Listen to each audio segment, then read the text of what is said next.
Vamos começar. Hoje é disparado uma das aulas mais importantes de sociologia, que a gente vai falar de Durkheim e Weber. Durkheim, uma paixão que o Enem sente pelo Durkheim, e o Weber, uma das minhas paixões sociológicas. Eu sou completamente apaixonada por Weber. Isso vai ajudar a modificar alguma coisa na sua vida? Não, mas eu gosto de contar. Enfim, vamos lá, vamos começar com Durkheim. Se não der para a gente acabar hoje, sem problema, a gente passa para a semana que vem, vai dar tudo certo. A gente vai começar falando sobre a sociologia durkheimiana. A sociologia durkheimiana, o próprio Durkheim, define ela como uma sociologia funcional. Então, uma sociologia funcionalista. O que é isso? É uma sociologia que a coletividade está acima da individualidade. A gente vai ver que no final dessa aula, talvez tenha uma das partes mais importantes. Fiquem na aula. Igual os filmes da Marvel, né? As cenas finais, para dar spoilers sobre as próximas aulas, mas tem um quadro comparativo entre Durkheim e Weber. E aí, vocês vão perceber, que enquanto Durkheim foca no coletivo, o Weber vai focar na ação individual que vai virar coletiva. Então, aqui em Durkheim, a coletividade sobre a individualidade. Durkheim é esse moço aí que a gente está vendo na foto, esse careca com barba, estilo lenhador, né? Hoje em dia, provavelmente usaria uma camisa xadrez. Mas o que é a sociologia de Durkheim? Ela tem tendência conservadora, bastante conservadora, ele tem um pezinho lá no positivismo, né? Ele acredita que, assim como Comte, as ciências humanas, assim como Comte, né, o Durkheim acredita que as ciências humanas têm que seguir as ciências naturais. E para isso ele dá dois grandes exemplos. Um pegando lá a física, que seria a máquina, seria como se fosse uma máquina que funcionaria com as pecinhas e tal, as engrenagens, física mecânica, melhor física. Quem que dá física mecânica? É a melhor parte da física. Newton é um genial. Só essa parte da física que eu domino. Enfim, voltando aqui, ou um organismo vivo, lá da biologia. Então, ele fala que a gente pode usar essas duas ciências para entender o que é a sociedade. O Guilherme Xavier, lembrei. Pode ser ou um organismo vivo, com as leis biológicas, ou um organismo, ou uma máquina, com as leis da física mecânica. Então, assim como o organismo vivo, o Durkheim fica mais famoso por essa tese, a gente tem que manter as peças, né, os fluidos nos lugares, o cérebro, a cabeça, o pé, nos lugares para funcionar. E aí a gente vai ver quem que Durkheim entende como cérebro, quem que Durkheim entende como cabeça da sociedade. As características gerais da sociologia durkheimiana. Ela é coletiva, então a consciência para Durkheim é coletiva. Existe uma coesão social, isso é muito importante, essa coesão social, porque ele vai falar que o homem ele é imposto a fazer o que ele faz. Ele faz por imposição. E quando você está no grupo e não faz, normalmente você não se sente parte daquele grupo. Então, para se sentir parte daquele grupo, você faz. Uma coisa engraçada que hoje a gente usa muito Durkheim na redação, né? E aí, quando às vezes a gente quer mudar, sugerir uma mudança, e a gente usa a sociologia de Durkheim. Durkheim odeia mudança. Durkheim quer conservar a sociedade do jeito que tá?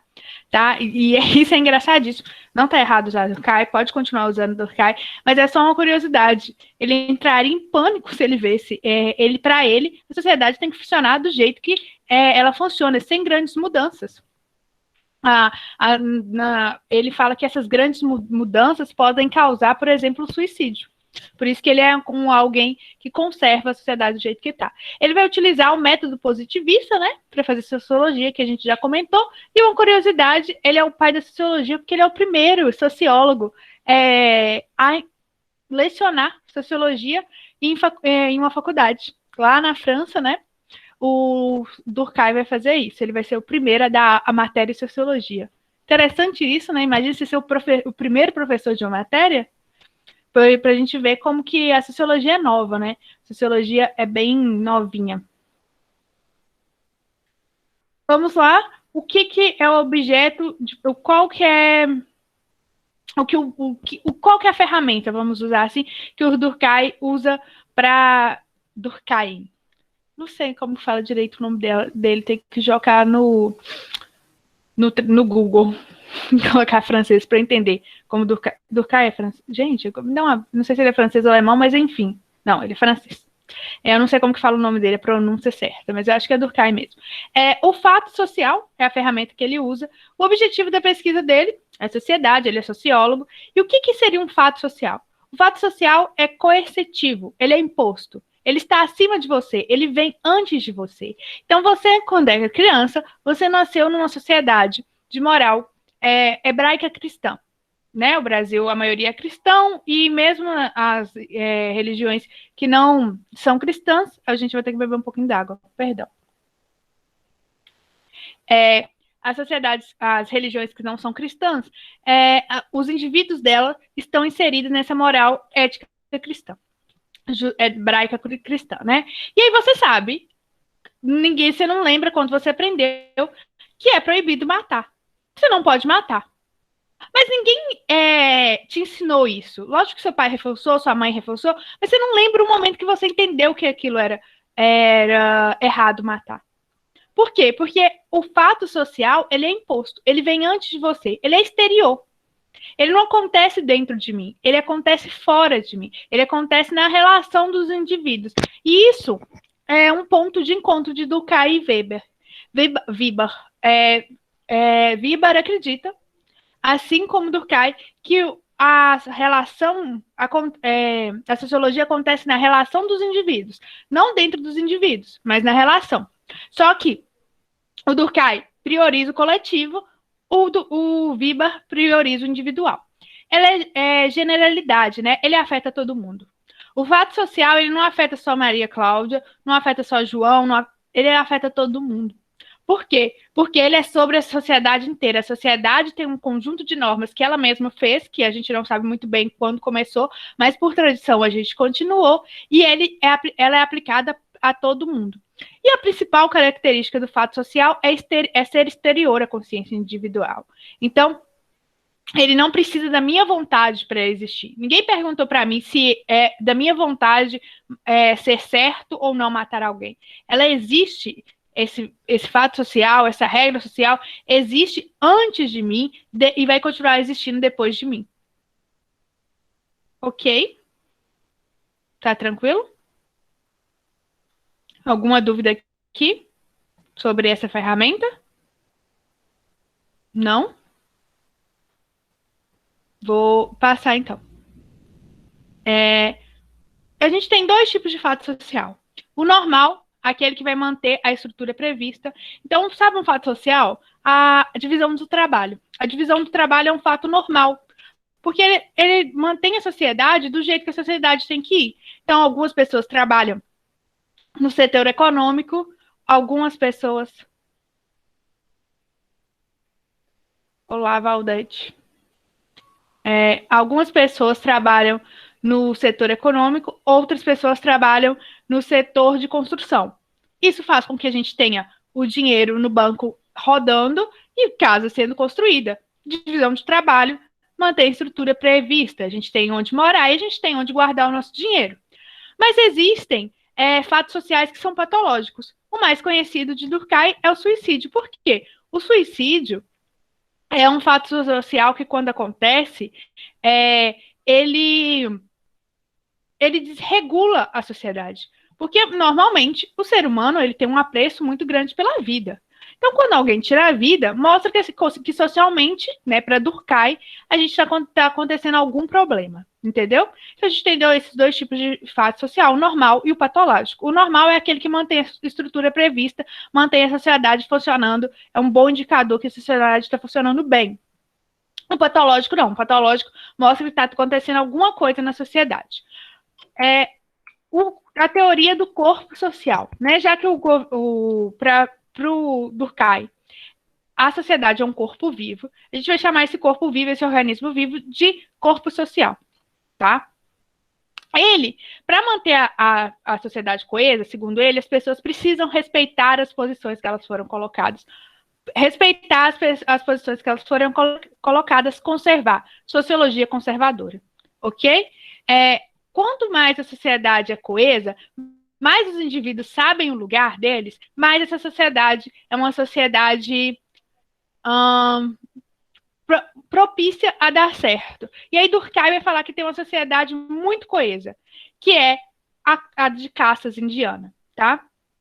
Porque ali você já nasce sabendo onde você tem que ficar na sociedade. Porque ali você já sabe, por exemplo, se você é um Dalit, você não pode frequentar. Hoje, na Índia, isso mudou, né? Hoje tem leis, Dalits podem chegar à política, mas se você nasce Dalit, você tem que aceitar, né, pela religião hindu, que é uma das principais da Índia, você tem que aceitar e torcer para na outra vida você vir um Brahma. E o Brahma é uma caça de maior poder. Se você nasceu entre eles, você tem vocação para política, você tem vocação para medicina, você tem vocação para ser um líder religioso. As grandes caças, as grandes profissões, né, está na grande caça, que é o Dama, o Brahma. E aí tem a caça dos comerciantes, que eu não lembro, que era do Raj, do Caminho das Índias, era a caça dos comerciantes. Se alguém souber, me fala aí no chat. E tem aí várias caças até a gente chegar nos Dalits. Os Dalits, eles têm que fazer trabalhos como limpar o banheiro, que é considerado impuro. Eles não podem pisar, não pode deixar a sombra deles. Um Brahma não pode pisar numa sombra de um Dalit, senão ele vai ser amaldiçoado. Então, o Dalit, ele tem muito medo e ele sabe o seu lugar. Ele fica no seu lugar, assim como um Brahma sabe o seu lugar. E para isso, na cabeça de Durkheim, isso é interessantíssimo. Por quê? Porque essa sociedade, ela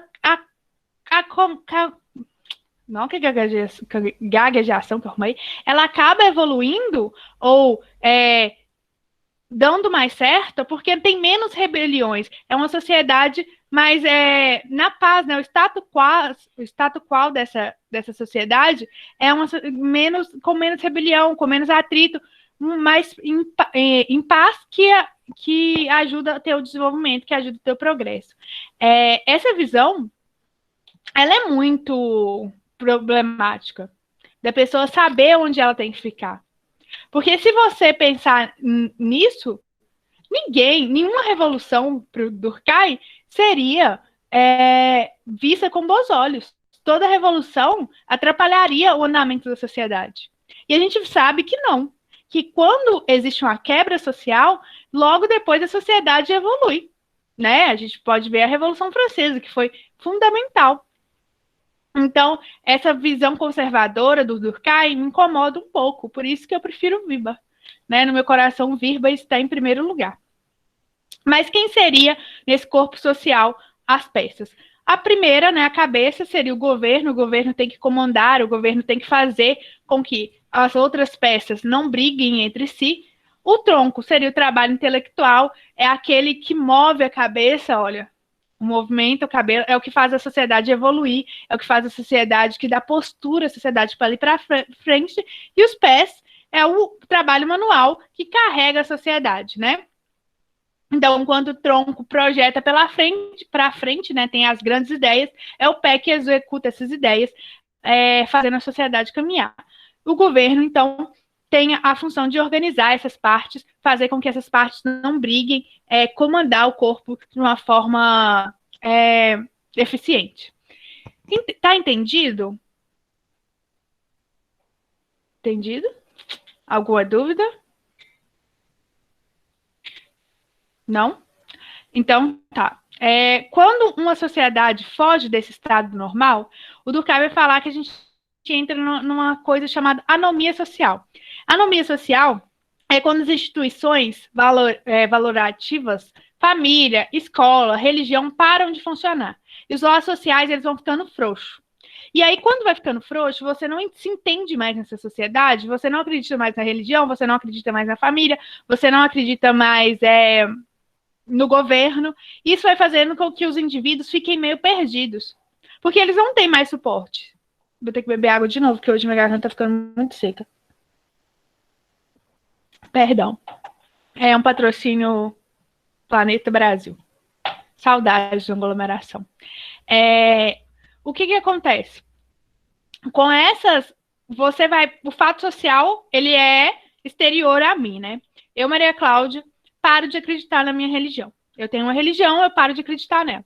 Parei de acreditar na minha religião. A minha religião faz com que eu compreenda o fato social de uma forma. Né? O fato social é exterior a mim, é exterior à minha consciência, exterior à minha vontade. Mas como eu vou, a minha religião, no meu caso católica, eu vou à igreja aos domingos e eu acredito que tem um porquê de eu estar aqui, tem um porquê de eu seguir essas regras. Vamos supor que eu parei de acreditar na minha religião. E aí eu vou falar, mas será que tem um porquê para eu acreditar nessas regras? E aí vamos supor que eu pare de acreditar na família. Eu acho que a minha família, em vez de me ajudar, ela me atrapalha. Tem porquê, então, eu obedecer meu pai, minha mãe? E aí, de repente, eu vou começar a questionar tudo. Isso vai me dar uma inquietação. Mas imagina várias Maria Cláudias inquietas. Isso vai virar um estado de anomia. E por isso que quando há uma crise de instituições, e essa parte, assim, eu concordo com o Durkheim, não que seja relevante para a sociologia mundial eu concordar ou discordar de algum autor, zero relevante, mas eu acho isso muito interessante, inclusive para as redações. Quando uma sociedade está num estado de anomia, provavelmente uma instituição não está funcionando. E aí é muito mais fácil acontecer crises. Pode ser crises políticas, podem ser crises econômicas, mas crises sociais. Porque as instituições, elas não estão passando mais a credibilidade que elas passavam. Então, por exemplo, se a gente cai numa redação sobre política, o Enem não vai dar essa redação, mas São Paulo pode dar, o Sul pode dar essa redação. E por que hoje é tão difícil falar de política no Brasil? Porque a gente não acredita nas instituições. Se a gente não acredita nas instituições, a gente não acredita que isso pode dar certo. A gente não entende de onde vêm essas regras e para que essas regras. Ok? Gente, me dê um ok no chat, por favor, se vocês estão entendendo. Que educar é bem importantezinho. Muito obrigada. Fico feliz. A divisão social do trabalho, né? E a solidariedade, que é outro ponto de Durkheim, que é importante. Eu tentei fazer os slides de sociologia bem resumidinhos. Com esses slides, são o que você precisa saber para fazer prova, tá? Aí depois vocês imprimam, transformem em post-it, colem, o que vocês acharem mais fácil. Solidariedade para Durkheim é aquilo que mantém a sociedade unida, impede o caos. Não é ajudar o próximo, não. Solidariedade é o que mantém a sociedade. Para ele, temos duas solidariedades. A mecânica, que é uma solidariedade direta. Nas sociedades pré-capitalistas, tinha uma fazenda lá do seu Inhô e uma fazenda do seu Newton. As duas ficavam a 1.500 metros, né? Uma porteira com outra porteira. Quando a fazenda do seu Newton faltava água, ele ia, batia lá na porteira do seu Inhô, mesmo sendo distante, mas conseguia chegar, e pedia água. O seu Inhô dava essa água, as duas fazendas funcionavam. Sociedade direta, baseada nas tradições e no costume. Por quê? Porque é costume ajudar o próximo, enfim, vamos fazer isso. Depois da sociedade pós-capitalista, é impossível você conhecer todos os seus vizinhos. Você tem muito vizinho, muda vizinho o tempo todo, e também ninguém tem tempo. O que acontece? A gente tem, então, uma solidariedade orgânica, que é indireta. Você não sabe que você está ajudando, por exemplo. Eu estou dando aula aqui, mas vamos supor que eu tenha aula num cursinho pré-vestibular. Num cursinho pré-vestibular lá, Newton. Cursinho pré-vestibular Newton. Nesse cursinho, tem alguém que me fornece papel para impressora. Eu não sei quem é o cara que me fornece papel para impressora, mas ele me ajuda de forma indiretamente. É com o papel dele que eu consigo imprimir os simulados para os alunos. Então, a gente não sabe quem é que faz isso, mas a gente se ajuda indiretamente. E é baseada num sistema de direitos e deveres. Eu faço o que é meu direito, eu cobro os meus direitos, né? Mas eu também faço meus deveres. Eu pago impostos, eu vou ao trabalho, quando eu compro algo, eu pago, e aí eu faço a economia girar. Então, essa sociedade orgânica, essa solidariedade orgânica é baseada nesse sistema ético de direitos e deveres, mas eu não sei quem está me ajudando. Lá na mecânica, eu conhecia direta, porque eu conhecia quem estava ali trocando comigo, e era baseado nas tradições e no costume.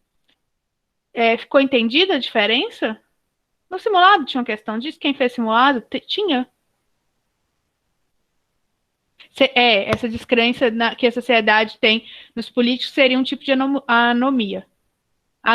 Porque hoje a gente não mais conhece, não dá credibilidade, né? A gente não entende por que aquele partido, porque quando alguém fala assim, não vou votar porque qualquer que chegar ali na cadeira do presidente vai fazer a mesma coisa. Então a gente não sabe qual é a função, a gente não diferencia mais as duas câmaras, do Senado, dos deputados, isso que gera uma anomia quase, pode fazer essa comparação nessa, que a anomia é quase anemia, é uma fraqueza. Então você não sente vontade de votar, você não sente vontade de discutir.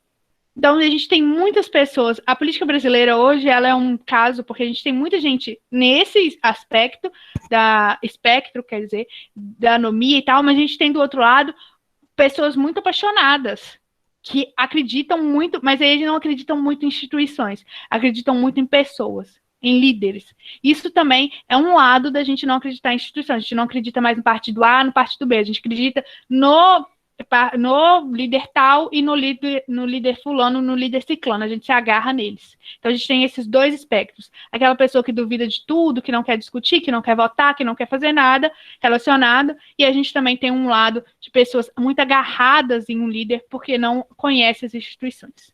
Respondi, Caio? Quem fez o simulado viu? Teve uma questão dessa, não teve? De nada dispõe sobre solidariedade? Eu acho que eu anotei, caso a gente fosse fazer revisão. Aí, depois da solidariedade, a gente tem a divisão do trabalho. A divisão do trabalho que a gente vê um fato social normal, positivo, que ajuda a sociedade a funcionar.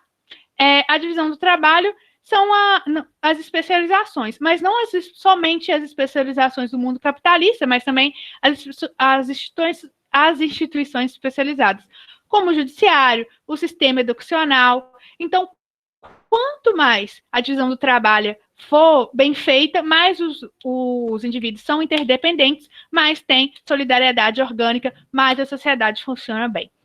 Ok? Agora a gente vai estudar um fato social, né? Que, como aparece muito em redação, começou a virar questão de prova, que é o fato social do suicídio, o fato social patológico, anômico. A gente tem 3 tipos de suicídios para Durkheim. Durkheim inova em estudar suicídio porque ele entra num prisma que antes era só religioso. Aí Durkheim traz isso para o campo de ciências, para o campo das ciências humanas, para a sociologia estudar por que existe suicídio, né? Por que esse homem que é tão apegado à vida, tradicionalmente, às vezes ele dispensa, ele mesmo tira a vida. A gente tem 3 tipos. O suicídio egoísta, que é aquele quando a gente está no individualismo extremo.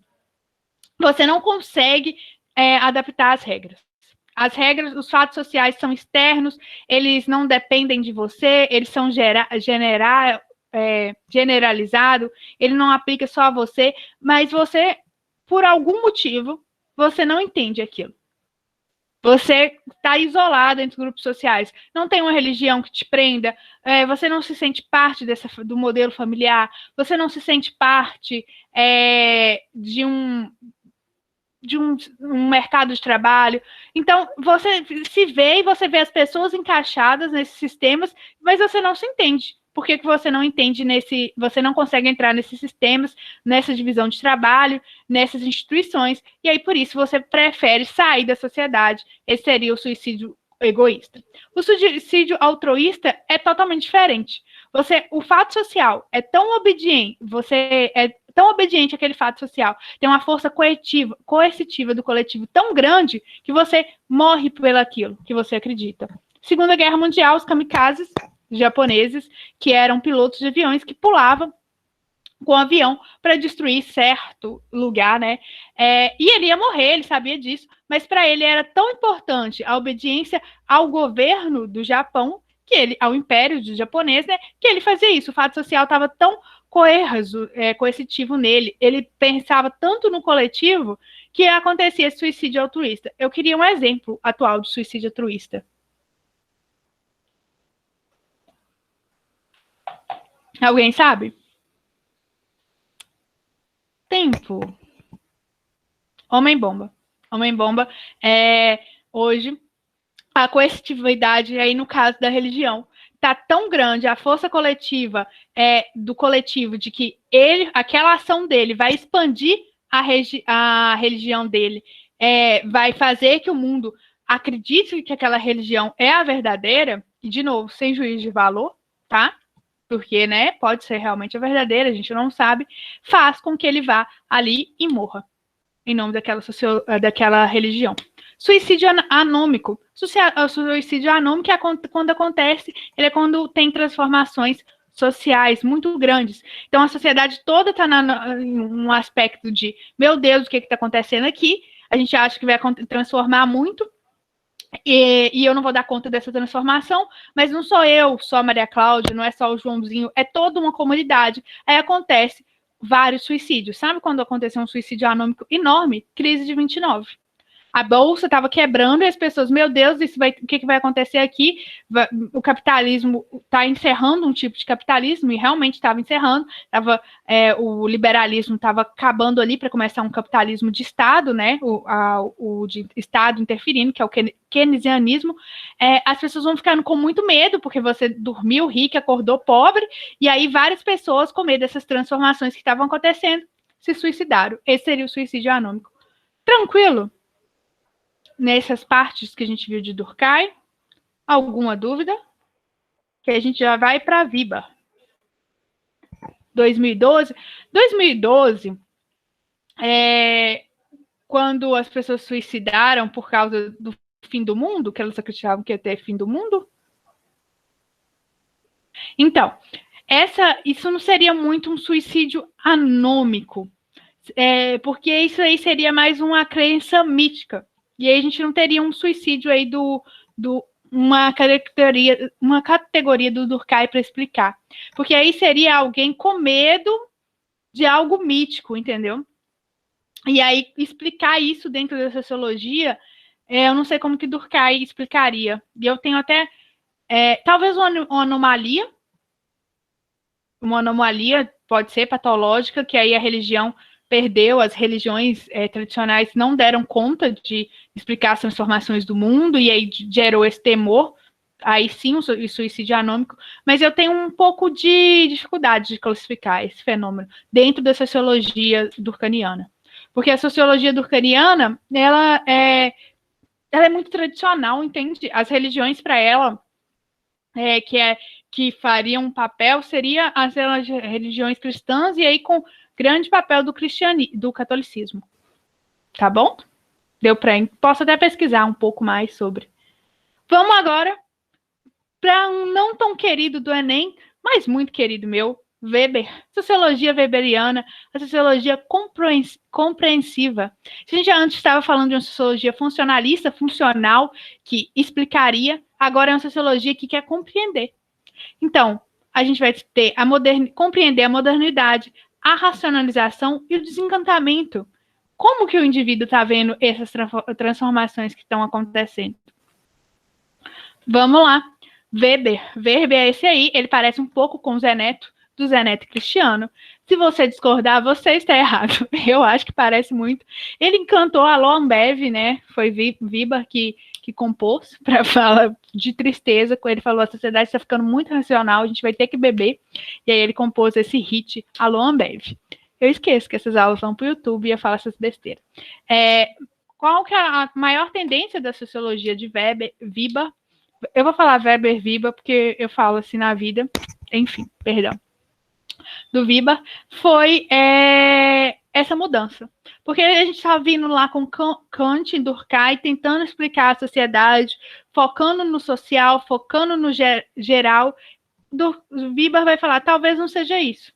talvez a gente precise entender que o ser humano, diferente lá de quando a gente está estudando uma árvore na biologia, diferente de quando a gente está estudando processos de eletrização na física, o ser humano, ele é intencional. Ele faz as coisas com intencionalidade. Então, não dá para a gente ser, assim, não intencional. A gente é intencional. A nossa intenção, o sociólogo, quando ele resolve pôr foco, ele quer estudar isso, tem um porquê dele querer estudar isso. Quando o Durkheim quis estudar suicídio, ele não estava sendo não. Como é que é o nome? Neutro. Durkheim não estava sendo neutro, tinha um porquê dele querer estudar suicídio. Então, a sociologia, ela é intencional. Ela não é formada com objetos tão definidos. Ela é dinâmica, ela muda. E ela tem que focar nas relações entre indivíduos. Como que esse indivíduo, como que o indivíduo Maria Cláudia chega para relacionar com o indivíduo Caio? O que ela traz? Qual que é essa dinâmica dessa relação? Como que eu me sinto individualmente, como que o Caio se sente individualmente, como que a gente cria? E por que o sociólogo entendeu o que é estudar aquela relação naquele momento? Então, o Weber traz de novo essa intencionalidade, é intencional. A consciência individual entra e é intencional.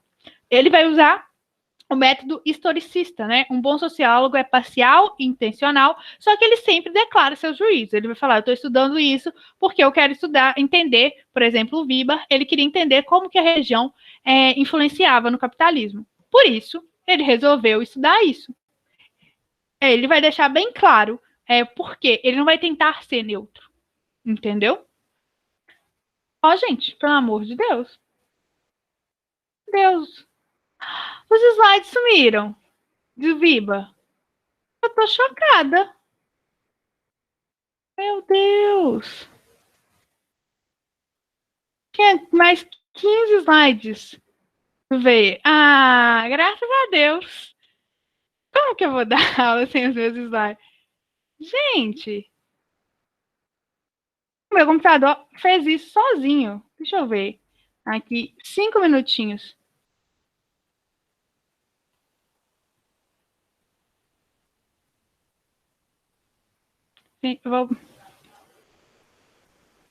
Posso, Sabrina, vou explicar aqui. Ah, tem várias coisas, né? Que eu não sei onde.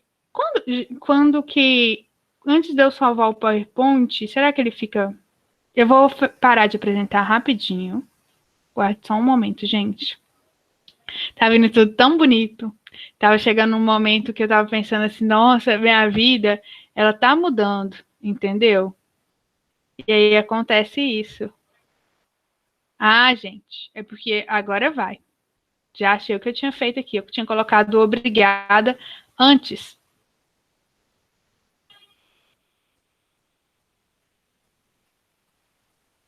Ai, que beleza.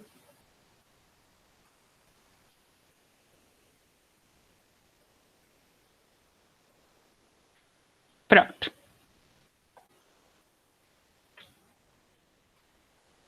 Agora foi. Vocês estão vendo?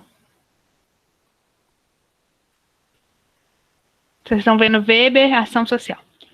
A intencionalidade é o sociólogo falar por que ele vai falar que tudo que você faz na vida, toda escolha é intencional, porque o ser humano é intencional. Então, ele vai usar da intencionalidade, ele vai falar, mas por que eu quero estudar isso? Qual que é a minha intenção ao estudar isso? Isso, para ele, é fundamental. Por isso, ele não vai acreditar numa sociologia neutra. Não é que ele não vai acreditar. Ele vai discordar dos métodos de fazer sociologia neutra. Porque, para ele, o ser humano é intencional. Então, essa intencionalidade que é humana tem que estar nas ciências humanas. Porque o nosso objeto de estudo não é assim tão bem definido. Por exemplo, como quando a biologia vai lá estudar botânica, e aí condição de seiva. Condição de seiva é bem definido. Xilema, água e sais minerais. Floema, substâncias químicas, né? A glicose lá. E isso, para ele, substância elaborada, né? A glicose. Isso é bem definido. Mas o ser humano não é bem definido. Ficou entendido, Sabrina? Sim? Que bom. E aí, então, voltando aqui, o que seria depois desse alguma dúvida obrigada, seria a ação social. Se a ferramenta do Durkheim era o fato social, do Weber é a ação social. O que é o objetivo? Não mais só a sociedade, mas sim as relações de sociedade. O que é a característica principal da ação social?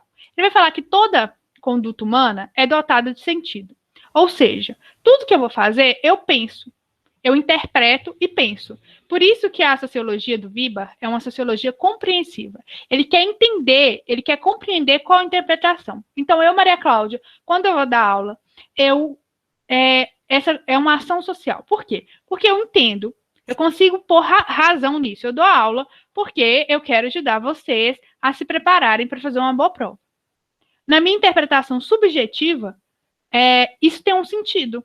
Isso é importante para mim, isso ajuda de alguma maneira.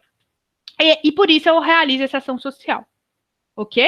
Ele vai falar que não dá para estudar todas as ações sociais. Por isso ele vai escolher 4 ações sociais que vão ser o pano de fundo das outras ações sociais. Ele vai falar que tem 2 que são irracionais e de acordo com as sociedades vão evoluindo, a gente vai passando para a terceira e para a 4ª. A primeira ação social seria a ação tradicional, que tem como fonte motivadora as tradições. Normalmente vem das religiões ou de um conjunto de normas, por exemplo, que foi passado de avô e de neto. Por exemplo, o casamento. Nossa, Olá, Lorena. Por exemplo, o casamento, antigamente. Era uma tradição se casar, né? As pessoas não se casavam porque elas se amavam, não. Era escolhido. Seu pai, a família lá, família do José, com a família do José, não, as famílias do Silva, José Silva, era uma família muito poderosa. Tradicionalmente, ele tinha que casar-se com uma mulher de uma família muito poderosa para juntar isso. E eles nem se perguntavam se era certo, se era errado. E se a Maria lá não se apaixonasse, se a Maria Pereira não se gostasse do José Silva. Nem o José Silva, nem a Maria Pereira se questionavam isso. Era tradição, é baseada nisso. Então, é isso que vai acontecer. Ou, por exemplo, dar o dízimo lá na Idade Medieval, separar. É tradição. Você não vai pensar, isso é certo ou errado. Não, vem da religião, é isso que você tem que fazer, ok? Depois a gente tem a ação afetiva, que ela é movida por sentimentos, raiva, inveja, paixão, amor. Então vamos lá, que tem que no feudalismo existia um imposto que o servo pagava, que quando ele se casava, vamos lá, tem um feudo, o feudo do senhor Mateus. Quando o Pedro fosse casar dentro do feudo do senhor Mateus, a primeira noite da esposa do Mateus, não, do Pedro, desculpa, seria com Pedro, seria com o senhor Mateus. E aí, vamos supor que o Pedro, ele estava muito apaixonado. Era um caso, assim, que a tradição se juntou com a afetividade. O Pedro, ele estava apaixonadíssimo pela esposa dele lá, Luísa. Eu acho que Pedro e Luísa combinam. Sempre que eu vejo um casal Pedro e Luísa, enfim. Ele estava muito apaixonado. E ele não queria de jeito nenhum que a primeira noite de Luísa fosse lá com o senhor feudal. O que ele faz? Ele mata o senhor feudal. O sentimento dele é de raiva, é de angústia. E aí, depois, ele vai sentir uma culpa moral muito grande porque ele fez isso. Porque a ação afetiva, a ação social dele foi extremamente afetiva. Foi porque, naquele momento, ele sentia muita raiva. Ele foi totalmente passional. Essas 2 ações sociais, para a Weber, vai ser ações mais irracionais. Só que aí depois, quando as sociedades vão evoluindo, elas vão tendo outros tipos de ações. A ação racional com relação a valores é aquela que você vai pensar na ação. Você vai pensar assim, por exemplo, eu vou dar aula porque dar aula é importante para a sociedade. O valor de ser importante para a sociedade, o valor de acreditar na mudança social, está na sua ação. Ela é racional, porque você tem um porquê de dessa aula. Mas também ela tem um pano de fundo de sentimento. Você acredita, você tem esperança, que é um sentimento de que, assim, a sociedade evolui. A educação é a porta para a evolução da sociedade. E, por fim, a gente tem a quarto tipo de ação, que é puramente racional. Você pensa no fim. Então você pensa assim, não vou estudar porque eu quero aprender e aprender vai me fazer. Não, eu vou estudar porque eu preciso entrar no mercado de trabalho, eu preciso ganhar dinheiro e me sustentar. Você já pensa logo no fim, tá? Ela é extremamente racional. Você já visa um resultado porque é necessário esse resultado para se manter na sociedade. Entendemos os 4 tipos de ações sociais? Podia cair isso, não é nem esse ano? Sei lá, me deu um insight. Eu ia gostar de uma questão assim. Dá um textinho lá, para o aluno classificar se essa ação é tradicional, afetiva, e uma letra E que não tem nada a ver. Coloca lá, fato social, que é só para encher linguiça. Eu acho uma belíssima questão do Enem, porque ela tem como ser contextualizada. Dá lá um cara que assassinou o outro porque estava apaixonado pela mulher. Ação afetiva. Completamente afetiva na visão do Viba. Olha aí. Gostaria muito de uma questão assim. Interessantíssima. Próxima. As relações sociais e o tipo ideal. As relações sociais, como a gente viu, são essas relações que formam as ações sociais. Elas começam quando a gente era comunidade, antes de a gente ser sociedade, elas foram, como eu falei, tradicional ou afetiva. Quando a gente foi evoluindo para a sociedade, principalmente depois da Revolução Industrial, que a gente precisa ser uma sociedade cheia de regras, porque senão, se não tiver regra, tem uma população, está tendo um boom demográfico, precisa ter regra. Se você não for para aquele emprego, 1000 pessoas estão lá na porta da fábrica querendo seu emprego. Então, assim, é preciso de um grau de organizar socialmente essas pessoas, a sociedade vai tendo que ficar mais racional, e aí as reações passam a ser racionais. Em relação a fim ou em relação a emoções, né? O tipo ideal é um conceito que o Weber vai criar, porque ele vai falar que não tem como estudar o indivíduo puramente, né? Ou pelo menos todos os indivíduos. Então, ele vai criar um conceito teórico que é abstrato, que não é por exemplo, ele vai criar lá a ideia de um João, que é um conceito, que é um conjunto de características que, por exemplo, são recorrentes, acontecem sempre. O tipo ideal que ele estuda é o tipo ideal do como o protestante, né, a religião protestante vai fazer o capitalismo avançar. Então ele vai pegar todas as características comuns aos países que se converteram ao protestantismo e como que o capitalismo se comportou nesse país. E aí, a partir desse tipo ideal, que é um conceito teórico abstrato, ele vai conseguir estudar. Porque se ele fosse pegar tipos reais, seria impossível fazer sociologia. Vai chegar uma época que, para a Viba, todo mundo vai dar explicações na sociedade de cunho racional científico. Ninguém mais vai dar baseado na afetividade, na tradicionalidade. Então, a gente não vai ter mais explicações mágicas ou religiosas. Isso vai fazer com que o homem se desencante. Por quê? Nada mais vai ser explicado de forma mágica. Sabe quando a gente vai contar um mito grego, que a gente acha... Minha filha, já tem aqui, ó, eu e o Nepa, amigaços. Só ligo aí para o ministro, falo, pastor, olha essa questão aqui, ó. É porque ele é pastor, o ministro da Educação. Eu não sei o nome dele, eu chamo ele de pastor. Quando a gente tá muito amigo, eu chamo ele de Totô, uma abreviação do pastor. Enfim, a gente, quando vai contar o mito da Grécia, a gente conta com, assim, a gente imagina, é legal, sabe? Exercita isso, o ser humano precisa desse lado mítico, religioso, para acreditar. Não precisa ser só religião, mas coisas mágicas, né? Enfim, para o Viba, vai chegar um momento que isso vai perder. A gente vai estar se racionalizando tanto que a gente vai querer só explicações racionais. E nesse momento vai acontecer o desencantamento do mundo, perdão. Vai acontecer o desencantamento do mundo. A gente vai ter dificuldade para é acreditar no mundo. Porque a gente vai querer cada vez mais explicação científica. Não vai dar para acabar o VIBA. Eu vou acabar na próxima aula, já emendando com Marx. Eu ia dar Marx no aulão, porque eu queria dar um Marx na filosofia, na sociologia, na história. Ele é onipresente nas minhas matérias. Então, Marx é muito importante para as ciências humanas, de verdade, sem nenhum outro critério, mas ele é muito importante, ele é recorrente. Só que não vai dar, porque se eu for esperar pular Marx agora, não tem como eu andar com sociologia, entendeu? Então, talvez eu dê um aulão de Marx só para história e filosofia. O Marx, sociólogo, a gente vai ter que ver na próxima aula, assim como o finalzinho do VIBA. Beleza? É isso, que agora a Isabela dá aula. Muito obrigada, vou interromper a gravação. Muito obrigada, galerinha do YouTube. Deixa um like, se inscreve no canal, comenta, que eu vou stalkear. Como é que Instagram faz? Comenta a palavra aí, raiz, sem espaço, que eu vou stalkear quem fizer isso. Mentira. Beijos, muito obrigada.